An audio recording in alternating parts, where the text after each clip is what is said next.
An estimated 35% of the world's wetlands have been lost since 1970, with 87% of this loss occurring in the 20th century.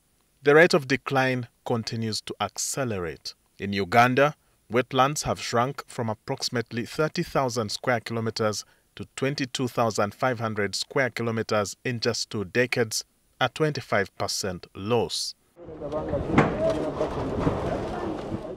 The National Environment Management Authority, NEMA, is actively evicting those illegally occupying and degrading these vital areas.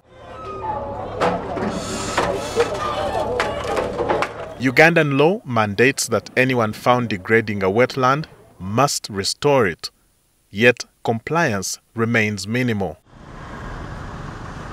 In contrast, Rwanda offers a success story. The Rwanda Environment Management Authority has restored 121 hectares of Nyandungu wetland in Kigali. Director General Juliet Kabera explains the transformation. By landscaping, soil shaping, we managed to get these ponds where the water in the streams does not flow out and leave the rest of the place dry. But there is also space, it's also space for the runoff water. The 6-year project involved planting 17,000 trees and has seen the return of native wildlife. We had to make sure that we reintroduce the species that had been, had extincted, reintroduce them and then give room for research work and education purposes. For recreation, the last I checked, we had 6,000 visitors in a month, average. Many of them visit for walking, either walking or cycling.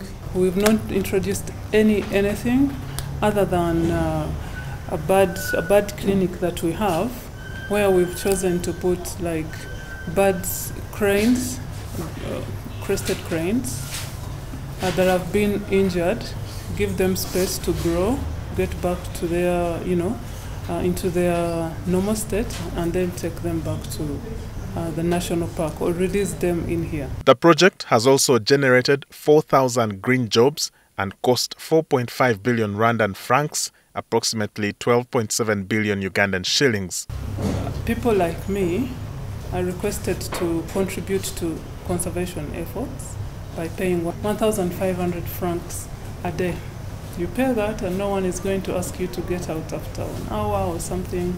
All structures were designed to allow natural water flow. The idea is we build the pallet, so to speak, and then we hand over to public, to private sector to manage.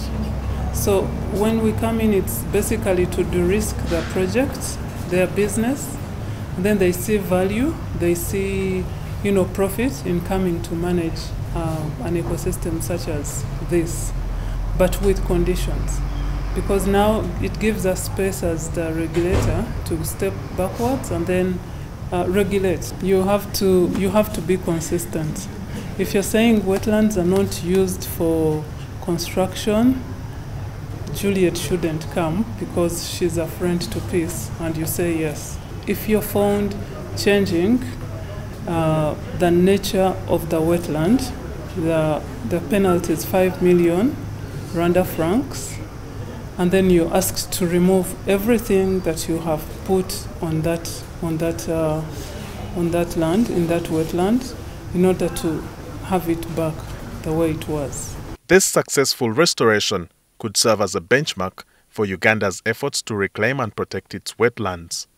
Mwesigye, NTV, in Kigali, Rwanda.